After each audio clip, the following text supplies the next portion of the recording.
সালামুন আলাইকা। রচিদুল, কি অবস্থা, কেমন আছো? আলহামদুলিল্লাহ, ভালো আছি। আপনি কেমন আছেন? আমি আল্লাহর তাৎক্ষণিক ইচ্ছা এবং আমাদের তাৎক্ষণিক ইচ্ছায় দুই ইচ্ছার মিলনে ভালো আছি। যাই হোক, আজকে মানব জাতি গঠনে শিক্ষা ও সহায়ক শিক্ষার ভূমিকা পর্ব 226। আল্লাহ সত্য প্রকাশের পদ্ধতি কি, আল্লাহ কিভাবে সত্য প্রকাশ করেন, এই পদ্ধতি নিয়ে আলাপ করব ইনশাআল্লাহ। প্রিয় মানব জাতি, সালামুন আলাইকুম। রব্বি আউযু বিকা মিন হামাযাতি শায়াতিন ওয়া আউযু বিকা রব্বি আইয়াহজুরুন। পূর্ব আকাশে সূর্য উঠেছে, অমানিশা আজ দুর্বিত হচ্ছে, সত্য প্রকাশিত হতে যাচ্ছে, মিথ্যা প্রপাগান্ডা পালিয়ে যাচ্ছে।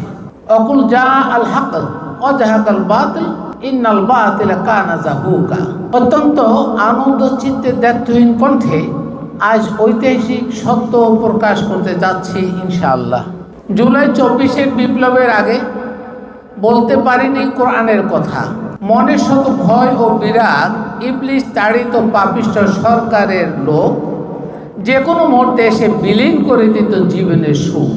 অনাবিল পাখির মতো তারুণ্যের বিপ্লবে পালিয়ে গেল সব পল্লবের মতো নেতারা পালালো ভারতে। দ্বিতীয়বার জীবনের প্রশান্তি ফিরে পেলাম, হিজরতের কথা ভুলে গিয়ে কোরআন গবেষণার কাজে মনোযোগ দিলাম। বাদ সেজেছে মহাপ্রতারক ইবলিসের দল। কোরআন সহ বহু কিতাবে বিশ্বাসীরা বাড়িয়েছে লোকবল। সাধারণ মানুষের কোরআনের জ্ঞানের ফাঁদে আটকা পড়েছে বড় প্রতারকেরা কোরআনের জ্ঞান চুরি করে। প্রশ্ন করি, সদুত্তর মিলবে কি? তবে আমি কিছু প্রশ্ন করি যারা জ্ঞান চোরা, আর এই জ্ঞান চোরা হিসেবে আমরা ধারণা করছি বা বুঝে নিচ্ছি যারা মূলত কোরআনের জ্ঞান চুরি করছে, কোরআনের জ্ঞান অর্জন করেনি, কোরআনের জ্ঞানের সাথে অন্য কোনো জ্ঞানকে মেলানোর চেষ্টা করছে, কোরআনের জ্ঞানের সাথে মানুষের মধ্যে বিভ্রান্তি সৃষ্টি করেছে, তাদের প্রতি আমি কিছু প্রশ্ন রাখবো ইনশাআল্লাহ। এক, তোমরা কি কোরআন ভিন্ন অন্য কিতাব অনুসরণ করবে? তবে কেন তোমরা মুশরিক হবে না? দুই, তোমরা কি আল্লাহর নাজিলকৃত কিতাবে আস্থাশীল নও? যদি তাই হও তবে কেন তোমরা জালিম হবে না? তিন, তোমরা কি আল্লাহর নাজিল করা কিতাবে কোনো ত্রুটি অসঙ্গতি দেখতে পাও? যদি তা না পাও তবে কেন তোমরা অন্য কিতাব খুঁজতে যাও? চার, তোমরা কি আল্লাহর কিতাবে কোনো সন্দেহ পোষণ করো নাকি অসম্পূর্ণ মনে করো? যদি তা না হয় তবে কেন তোমরা সন্দেহের আবর্তনে ঝুলে থাকো? পাঁচ, তোমরা কি কিতাবের বাহিরে ও কোনো ইবাদত উপাসনাকে নিজেদের জন্য ফরজ করে নিয়েছো? যদি তা না করে থাকো তবে কেন তোমরা শিরিক করার দায়ে মুশরিক হবে না? যদি তা করে থাকো তবে কেন তোমরা শিরিক করার দায়ে মুশরিক হবে না? ছয়, তোমরা কি আল্লাহর শরিয়ার বাহিরেও নিজেদের কোনো শরিয়াকে প্রাধান্য দিচ্ছ? যদি তাই করে থাকো তবে কেন তোমরা এবং তোমাদেরকে জালিম বলা যাবে না? সাত, তোমরা আল্লাহর সুন্নাত, কালিমা ও কোরআনের বাহিরে রসুলকে জড়িয়ে আলাদা সুন্নাত, কালিমা ও হাদিস বানিয়ে আল্লাহর কোরআনের ব্যাখ্যা বানাচ্ছ, তাহলে তোমরা কি নিজেরাই জালিম নও? আট, আল্লাহ রসুলকে শিক্ষা দিলেন একজন সৃষ্টিগতভাবে শক্তিশালী ফেরেশতা দিয়ে, অথচ তোমরা কি অগণিত মানুষের প্রচলিত হাদিসকে রসুলের হাদিস বলে মিথ্যাচার করছো না? তাহলে কি তোমরা ফাসিক বলে গণ্য হবে না? নয়, সকল নবী রসুলগণ আল্লাহর মনোনীত হওয়া সত্ত্বেও তোমরা কি অমনোনীত ব্যক্তিবর্গকে রসুলের নামে ব্যাখ্যাকারী মনে করেছো? তাহলে কি তোমরা আল্লাহর সাথে রসুলকে প্রতিপক্ষ বানাচ্ছ না? দশ, তোমরা কি রসুল এবং নবীদের মধ্যে পার্থক্য কি তা কোরআনের আয়াতসমূহ নিয়ে গবেষণা করে কখনো পার্থক্য বোঝার চেষ্টা করেছো? যদি তা না করে থাকো তাহলে রসুল এবং নবীর পার্থক্য বুঝবে কিভাবে? 11, তোমরা কি সাধারণ মানুষকে এখনো কোরআন অজ্ঞ বোকা মানুষ মনে করছো? সত্য যেমন চাপা থাকে না, কোরআনের জ্ঞান প্রকাশিত হবেই, ইবলিস তা চাপা দিয়ে রাখতে পারে না। 12, সাধারণ শিক্ষায় শিক্ষিত মানুষ কোরআন বুঝে না, গবেষণা করে না। কোরআন অন্ধদের মধ্যে চশমা বিক্রি করে পীরগিরি ধর্ম ব্যবসার চাঙ্গা করতে চাচ্ছ? সেটা আর সম্ভব হবে না। ধর্ম ব্যবসায় লাল বাতি জ্বলে যাচ্ছে, কিন্তু তোমরা তা বুঝতে পারছো না। 13, সামান্য কিছু আরবি ভাষা ও গ্রামার জেনেই নিজেদেরকে মহাপণ্ডিত মনে করে মন করা বক্তব্য দিয়ে এখনো মানুষকে পথভ্রষ্ট করতে উদ্যত হতে যাচ্ছ। সাধারণ শিক্ষায় শিক্ষিত মানুষের বিবেককে কেন মূল্যায়ন করছো না?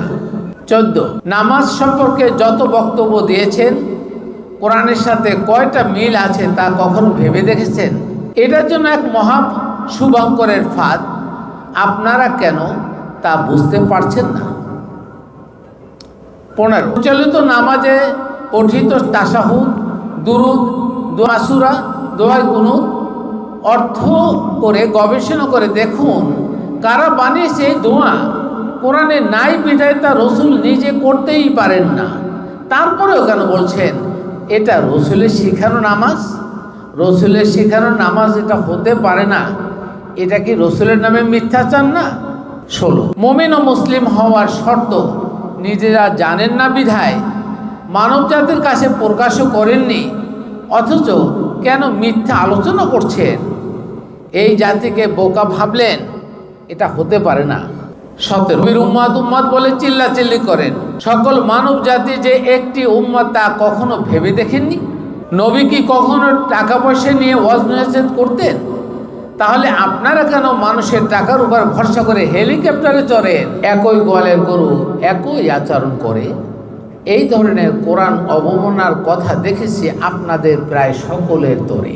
শিক্ষাশালায় শেখানো হচ্ছে ইবলিসের শেখানো বলি, কোরআন হচ্ছে কোরআনের শিক্ষা দিতে চাওয়া আল্লাহর বলি।